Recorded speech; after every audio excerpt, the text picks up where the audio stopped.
ဆရာကြီးဒေါက်တာကျော်ဆောင်ကိုကိုလိုအခုတီးပြီးတော့ကြိုဆိုကြအောင်အားလုံးမင်္ဂလာပါယေရှုနာမနဲ့အားလုံးကိုနှုတ်ဆက်ပါတယ်ဒီနေ့မှာနော်မကြုံဘူးတဲ့မမြင်ဘူးတဲ့စိတ်တော်ရဲ့ဒီကူမောင်မများကိုမြင်ခွင့်ရတဲ့စိတ်တော်ဘုရားကိုကျေးဇူးတင်တယ်ဒီနေ့တော့ကြောပါရဲ့တက္ကအဖြစ်ကျွန်တော်တို့ခုနယူရအောင်လို့ရှာဖိတ်ခေါ်ခြင်းဖြစ်ပါတယ်ယောဘဝရအခန်းကြီးဒီအငယ်20ကနဲ့ဖမယ်ဒုအခါယောဘဒီထ၍မိမိဝလုံကိုရှောက်ဖေ၏စပင်ကူလေးရိပ်၍မေပေါ်မှာဝတ်လျာခုကွယ်ပြီးရှင်ဒီမှာနော်မေပေါ်မှာဝတ်လျာခုကွယ်ပြီးရှင်ငါဒီအဝတ်မပါပဲအမိဝတ်ပိတ်ထဲကနေထွက်လာ၏အဝတ်မပါပဲအမိဝတ်ပိတ်ထဲကတော့ပြန်သွားတော့မယ်ထာဝရဘုရားပေးတော်မူ၏ထာဝရဘုရားဒီလေ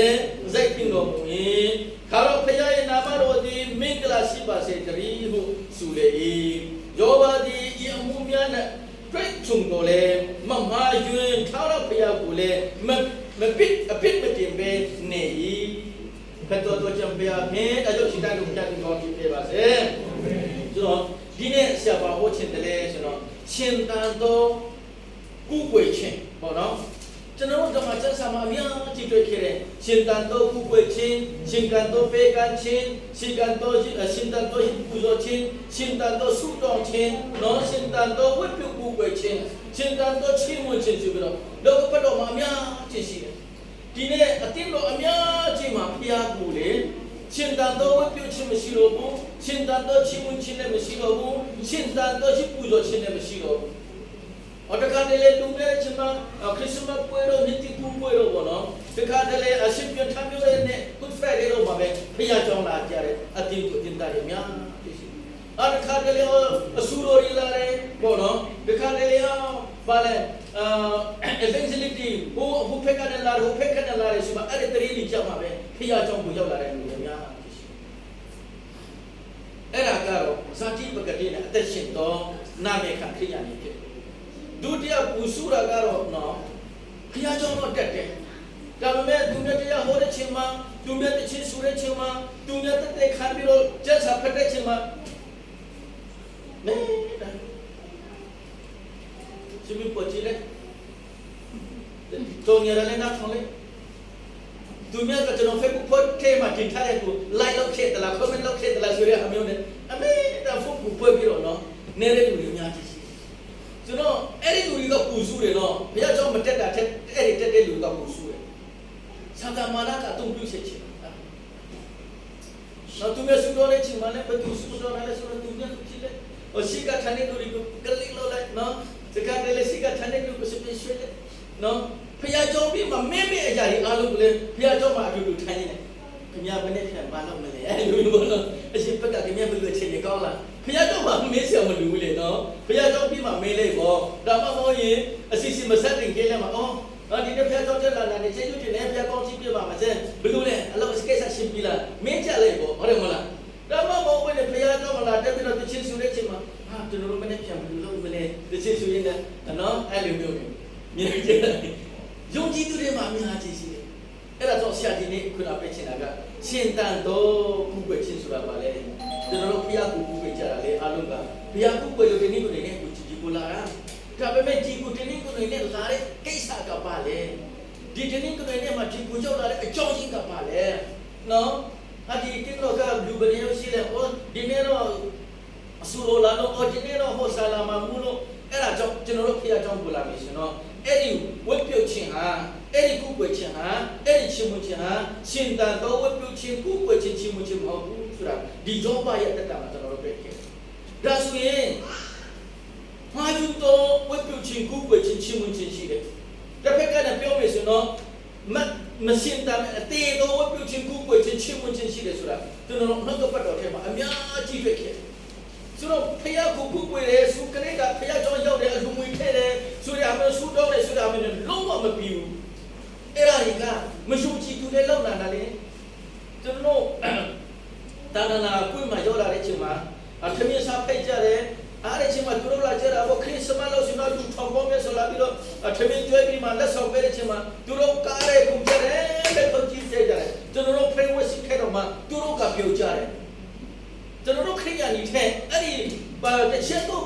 ဒီကကားတက်ကြတယ်နော်နိုင်ခလပ်မှာမတွေ့ဘူးလားသူတို့မျိုးရှိပြီးတော့ဘူကောင်းတယ်ဟုတ်တယ်ဟုတ်လားစလိုက်မီဒီနဲ့ထွေးပြီးတော့သူတို့ကားပြောတာပေါ့ကားရတော့မှသူတို့ကဖူကျွန်းတယ်ဆိုတော့ဒီမှာဘုရားကြောင့်မလာပြီးတော့ကားရခုနကောင်းတယ်ဒါပေမဲ့ကျွန်တော်တို့ကားရခုရချင်းရဲ့အကျူကိုဘာကြောင့်ကျွန်တော်ကားခဲ့တယ်လဲဘာကြောင့်ကျွန်တော်လက်ထုတ်ခဲ့တယ်လဲဘာဖြစ်လို့ကျွန်တော်ဒီမှာပြောဝမ်းညောဆိုရင်ဘုရားကိုချင်းဝင်ခဲ့တယ်ဆိုတာရှင်တန်တော့ချင်းဝင်ချင်းဝတ်ပြုချင်းကိုပဲချင်းဖြစ်သလားဆိုတာကိုယ်နှလုံးသားပေါ်နေတာစစ်စစ်ဘူးသူများလုံးလို့နော်ဒီနေ့တော့ပြေဝစီဥစ္စာကိုမရှိဘူးကခင်ဗျာလာတက်ပါဆိုရဟာမျိုးနဲ့နော်ဘာမှလည်းမကြည့်ပဲနဲ့နော်စက်ကချင်းနဲ့မရှိပဲနဲ့စူတော့ချင်းနဲ့မရှိပဲနဲ့ဥဆောင်နေမယ်ရှင်နဲ့ကိုယ့်အတွက်လည်းမလုံမချုံဘူးကျန်တာကိုအတွက်လည်းဘာမှခွန်အားရဆာမရှိဘူးအတိပဂတိအဖြစ်တင်ယူတော့အရာဒီကောင်းပါတယ်ဒါပေမဲ့အဆုံရှိတယ်ဝိငင်ပဂတိအတွက်ကျွန်တော်တို့ပြုလို့တဲ့အရာဒီအားလုံးဟာကျွန်တော်တို့အသက်ရှင်တဲ့ချိန်ကာလမှာကောင်းချစ်မိကြတာခံစားရတာထိုက်မှာကပဲနဲ့ထာဝရအသက်ဖြစ်ပူဆောင်တာတော့အရာဖြစ်တယ်အဲဒါကြောင့်ခုခန္ဓာကိုတက်နံတော့သူကိုမကြောက်နဲ့ထာဝရငရေကိုချက်နံတော့ဖျားသခင်ကိုပဲကြောက်ပါတယ်ဟာလေလုယာဖျားဒီကောင်းကြည့်ပေးပါစေဒီနေ့ရှင်တော်တို့ကိုကိုယ်ကိုချင်းဆိုတဲ့အတွက်ကြောင့်တော့ချင်းဝင်ချင်းဆိုတဲ့အတွက်ကြောင့်ဘာဖြစ်လို့ဖျားကိုကိုယ်ခဲ့တယ်လဲဆိုတော့နံပါတ်1မှာကြည့်ရှိတယ်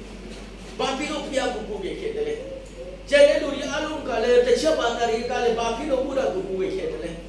ဘာဖြစ်လို့ဟိန္ဒူကလည်းအဲဒီနွားရီတစ်ပင်တွေကြောက်တုံးကြီးကြီးတွေဆိုင်းရည်တွေဆိုင်းချောင်းတွေကိုကိုယ်ခဲ့တယ်လဲကျွန်တော်တို့ဗမာပြည်မှာအလူတီရတာပဲနော်တောင်ဆောင်တဲ့ဗမာပြည်မှာကြည့်ရမလားတောင်ဆောင်နဲ့ရှိတယ်ရီကဆောင်နဲ့ရှိတယ်ဟုတ်ကျင်းဆောင်နဲ့ရှိတယ်ဟုတ်မယုံကြည်သူတွေကအဲ့လိုပြောကြတယ်ဒါပေမဲ့ကျွန်တော်တို့ယုံကြည်သူတွေကကျွန်တော်တို့သလုံးသားတွေမှာဝိညာဉ်တော်အမေရိကစင်တာနေဟာလေလုယာဘုရားတကယ်ဝိညာဉ်တော်ဟာဒီမှာအမေရိကစင်တာနေတဲ့အတွက်ကြောင့်ဘာဖြစ်လို့ဘုရားကိုကူးဝေခဲ့တယ်ဆိုတော့ဘုရားရဲ့ဖြစ်ခြင်းကိုကျွန်တော်တို့ကူးဝေရဖြစ်တယ်ဒေချနာထောင်းတော့ကျွန်တော်တို့ကူးဝေတာမှားနေဆိုတော့ဝတ်ပြုလာတာလည်းမှားတယ်စူးတောင်းတာလည်းမှားတာနဲ့တော့ချင်းမွန်းတာလည်းကိုလိုမှားတာနဲ့ရောမအခန်းကြီး30အငယ်7ကနေ7ကိုမှပြောတယ်ဆိုတော့ကဲတင်ချင်းဟာယုံကြည်ခြင်းဖြင့်လာတယ်ယုံကြည်ခြင်းဟာကြားနာခြင်းဖြင့်လာတယ်ကြားနာခြင်းဟာယေရှုခရစ်တော်တရင်ကိုဟောပြောခြင်းဖြင့်လာတယ်အဲ့ဒါကြောင့်ဒီနေ့ခုနပြောချင်တာကပါလေကျွန်တော်တို့ကြားနာနေတဲ့တရင်ဟာယေရှုခရစ်တော်ရဲ့တင်ခြင်းတရင်ကိုမဟုတ်ဘူးဆိုတော့ကျွန်တော်တို့ကြားနာတဲ့ဟာကမှားသွားပြီကြားနာတဲ့ဟာကမှားသွားပြီဆိုတော့ဘာမှမလဲယုံကြည်ခြင်းကိုမှားလိုက်ပြီအဲ့ဒါယုံကြည်ခြင်းမှားပြီဆိုတော့ကဲတင်ခြင်းကတော့တရွေ့ရှိဖြစ်သွားပြီအဲ့ဒါတရင်ထားဘူးလို့အဲ့ဒါဆိုဒီနေ့မှာဘာတရင်နေပေါ်လာတယ်ဘာမှလူဘာသာပြန်တော့အချမ်းကောင်းတာ prosperity gospel လို့ခေါ်တာလေကျမ်းမှာချက်တာတရင်ကအမလေးဒီနေ့ကတော့ယေရှုခရစ်တော်ကတားလို့ချစ်တယ်ယေရှုခရစ်တော်ကတမင်ကိုချစ်တယ်တမင်အပိတိအားလုံးယေရှုခရစ်တော်အသွေးတော်ဖြင့်ရှေ့ကျော်ပြီးပြီယေရှုခရစ်တော်လက်ဝါးကတာမှာတေခံပြီးပြီနော်အပိအခါကပါလေတေချင်းအဲ့ဒီတေချင်းတရားကိုကျွန်တော်တို့တေရမယ့်ဆာယေရှုခရစ်တော်ကတေပေးပြီအဲ့ဒီယေရှုခရစ်တော်ဟာနော်အသက်ရှင်တော်ဖျားဖြစ်တယ်ဖျားသခင်သားတော်ဖျားဖြစ်တယ်ဆိုတဲ့အကိုမဟုတ်တော့ဘဲနဲ့နော်ဒီနေ့မှာပါဖြစ်လဲဒီနေ့ဖျားကြောက်ထွက်လာတဲ့လူတွေအားလုံးဖျားကောင်းကြီးပေးပါစေဖျားချက်တာချင်းပေးပါစေဖျားသခင်လူတော်တန်းဖျားတွေလာမဆာပါစေဘောအဲ့လိုမျိုးလာတယ်ဟုတ်လားသူရဲ့ဆာဆော့မေစနော်ကောင်းချင်မင်္ဂလာတွေရဲ့ခါဆရာမနော်ဒီနေ့တစ်ဆယ်ပေးမယ်ဆိုတော့နော်မနေ့ဖန်တရားရမယ်ဒီနေ့တစ်ထောင်ပေးမယ်ဆိုတော့ဖျားသခင်ကတွေ့ရောတော့ဖျားသခင်ဖြစ်တယ်အရာအားလုံးကိုပန်တာတော့ဖျားဖြစ်တယ်တစ်ထောင်ပေးတသိရမယ်ယုံကြည်ခြင်းအဖြစ်ပေးကမှာအဲ့လိုမျိုးတွေတရင်လာပြီလေကျမ်းမှာချက်တာတရင်တော့ဒီဖက်ကလူတွေကတော့အရာပြုံးကုန်တာပေါ့တရားပေးတော့တစ်ထောင်ပေးရမယ်ဆိုတော့ဘယ်သူကမပေးချင်တာလဲပေးချင်တာမို့ဆရာကတော့တခါတလေစဉ်းစားတယ်အဲ့ဒီဘုရားကကလေးများမမိကလားလို့ကလေးချင်းရဲ့ကျွေးသူကျွေးသလားလို့နော်ဘုရားအဲ့လိုမဟုတ်ဘူးဘုရားဖြစ်ခြင်းကျွန်တော်တို့ကိုယ်ကဘုရားဖြစ်ခြင်းကပါလေတန်ဆင်းတော်ဘုရားဖြစ်တယ်ဟာလေလုယာတန်ဆင်းတော်ဘုရားဖြစ်တယ်ဖြောင်းမတော်ဘုရားဖြစ်တယ်မပြောင်းလဲတဲ့ဘုရားဖြစ်တယ်အရာအလုံးကိုတဆွတ်တော်ဘုရားဖြစ်တယ်နေညာတခါမှရှိတဲ့ဘုရားဖြစ်တယ်နော်အရာအလုံးကိုကြည်ကျွမ်းတော်ဘုရားဖြစ်တယ်ဘုရားသခင်ကောင်းမြတ်တော်ဘုရားဖြစ်ဘုရားသခင်ကအသက်ရှင်တော်ဘုရားဖြစ်ဘုရားသခင်ကကောင်းမြတ်တော်ဘုရားဖြစ်အဲ့ဒါကြောင့်ဒီနေ့နော်အတူအပါတွေတရင်များများရှိတယ် အဲ့ဒါတော့ဘာဖြစ်လို့ဖျားကိုကျွန်တော်ကုပေးခဲ့တယ်ကျမချင်းလို့ဖျားကိုကုပေးတာမဟုတ်ဘူးနော်ဆွေငွေစတနာအင်းဒီလူချင်းလို့ဖျားကိုကုပေးတာမဟုတ်ဘူးချင်းမနာမဟုတ်ဘူးပြောတာမဟုတ်ဘူးဘာဖြစ်လို့ဖျားကိုကျွန်တော်ကုပေးပြီးတော့ဝက်ပြီးတော့ချင်းမခဲ့တယ်ဆိုတော့ဒီမှာပြောတယ်သူ့ရဲ့ဖြစ်ခြင်းနဲ့ရှိချင်းကိုဖြစ်တယ်ဘာလဲသူ့ရဲ့ရှိချင်းကဘာလဲအသက်ရှင်တော်ဖျားဖြစ်တယ်ဟာလေလုယာအရာအလုံးကိုပန်တဲ့အုပ်စုတော်ဖျားဖြစ်တယ်ဟာလေလုယာအဲ့ဒါကြောင့်ကုပေးခဲ့တယ်ဟာလေလုယာအဲ့ဒီဖျားအကြောင်းကိုကျွန်တော်တို့သိလို့ဟုတ်တယ်ဟာကျွန်တော်တို့လူအပ်တဲ့အရာတွေအားလုံးဖျားသခင်အလူတော်ရှိရင်အကုန်လုံးလောက်နာနေလေကောင်းကင်နဲ့ချစ်တော်မတူဖန်ဆင်းထားတာတူနော်တူဟုတ်ကပတ်တော်တခွန်းအပြီးကောင်းကင်နဲ့ချစ်တော်ဖန်ဆင်းထားအဲ့ဒါအပေါ်မှာလည်းဖျားသခင်အုပ်စုတူဟာအသက်ရှင်တော်ဖျားဖြစ်တယ်ဖန်ဆင်းရှင်ဖျားဖြစ်တယ်နတ်စုကိုအောင်တော်ဖျားဖြစ်တယ်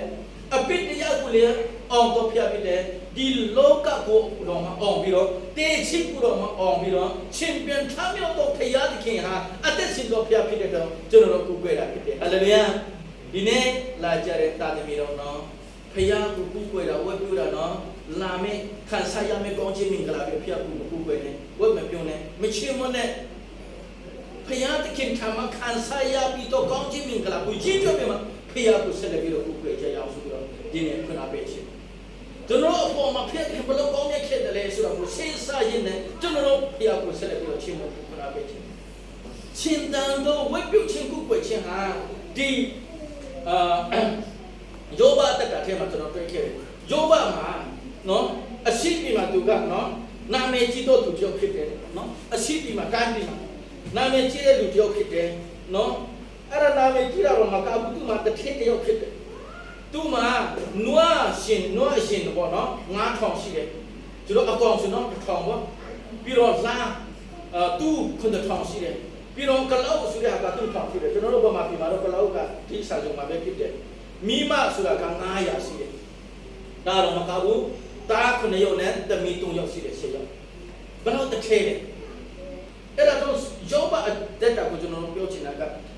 ယောဘဟာဖျားသခင်ထံမှာပစ္စာရှိတော်သူဖြစ်တယ်သူဟာဖျားကိုအမေကနှလုံးသွင်းတော်သူဖြစ်တယ်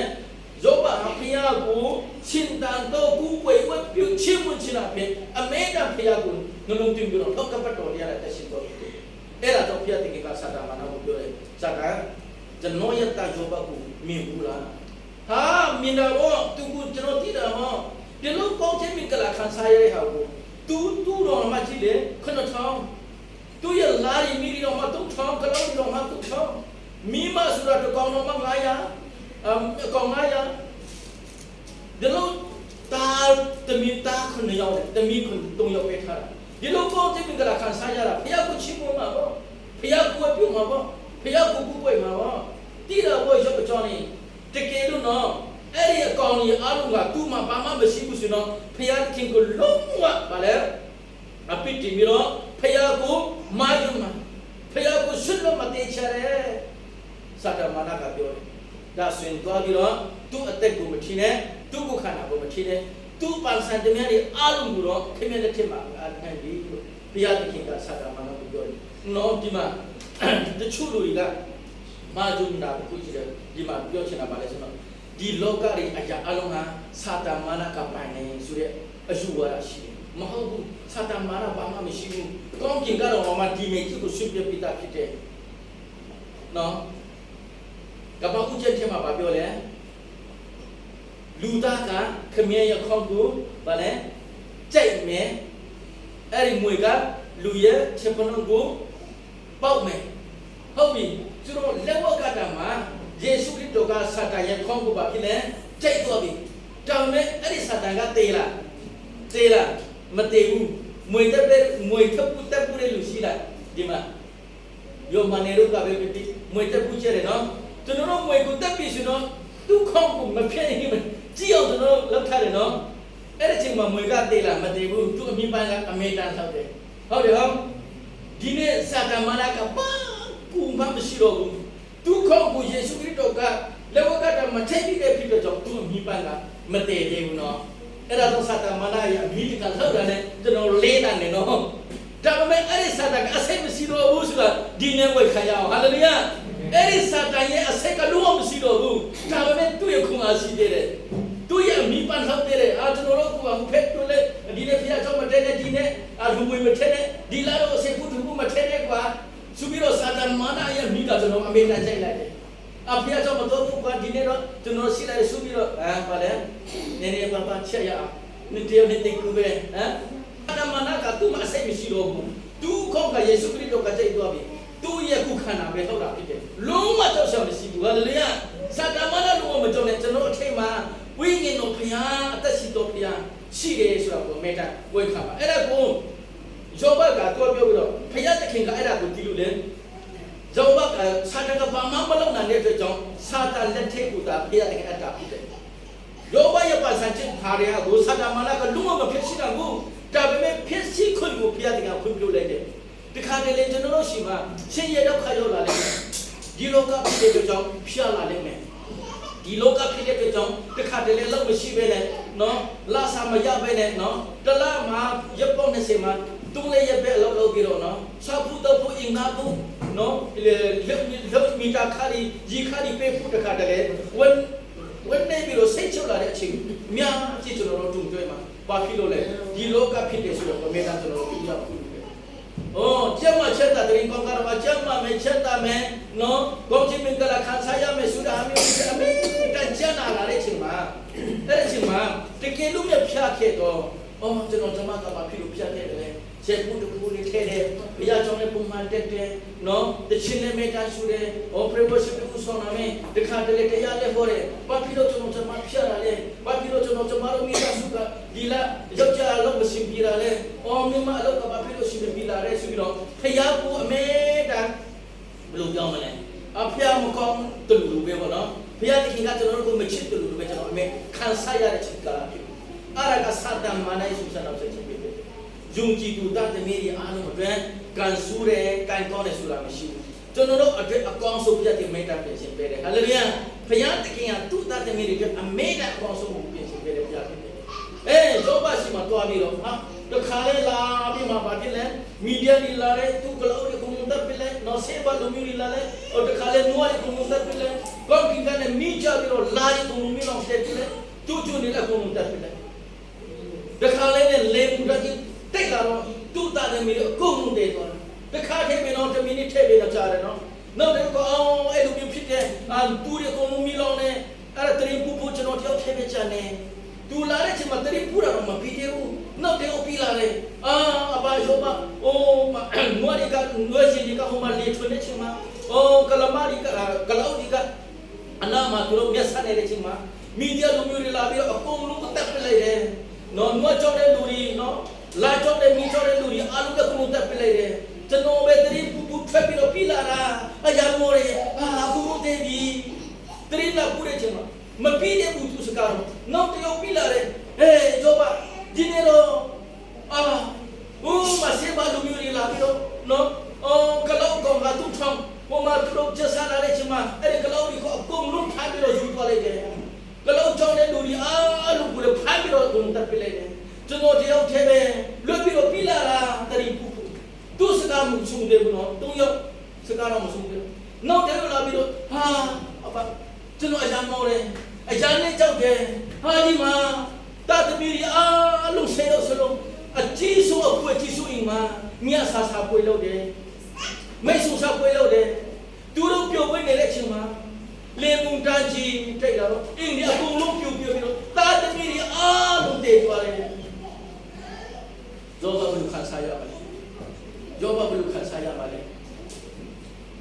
ကျွန်တော်တို့ကဖုန်းမရှိတဲ့ဖုန်းတစ်လုံးနဲ့ကနေဟာကိုကလေးတွေကအောက်ချတဲ့ချိန်မှာကိုယ်ပြောတဲ့ချိန်မှာကျွန်တော်တို့ကလေးတွေကိုဘေးပြားပြီးတော့စိတ်ကြတယ်ငါတို့မနေပတ်တော့အပိုင်းရနော်ကလေးတွေပစက်ကပေါ်ပြီးတော့ဆေးဆူကြတာနော်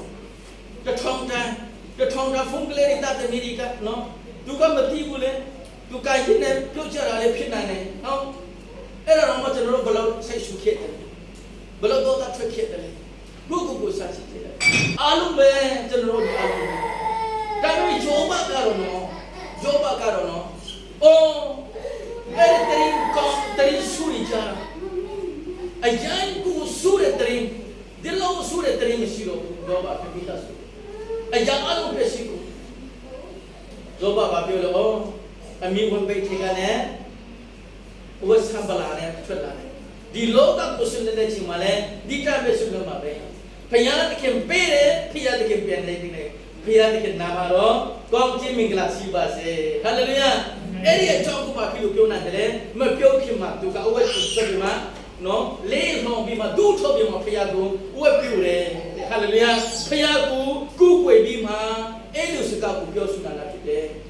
ဒီနေ့တာသမီးတို့ဖယားကိုရှင်တန်တော့ကူးကွယ်ခြင်းရှင်တန်တော့ဝတ်ပြုခြင်းရှင်တန်တော့ချီးမွမ်းခြင်းအပြင်ဖယားကိုကူးကွယ်ဝတ်ပြုခြင်းဝင်မှတာတယ်ဒီဟာဒီအားလုံးကိုနိုင်ရတော့မှာဖြစ်ပါတယ်အားရစာတမနာယေရှုဆနောက်ဆက်ခြင်းပဲနေ့စဉ်နဲ့တန်ကျွန်တော်လေမုန်တန်ကဲ့သို့ကျွန်တော်အမေတာတက်တာမှာလာမယ်ဒါပေမဲ့ဒီကုတ်နောက်ကပတ်တော်အဖြစ်ရှင်တန်တော့ဝတ်ပြုခြင်းရှင်တန်တော့ကူးကွယ်ခြင်းရှင်တန်တော့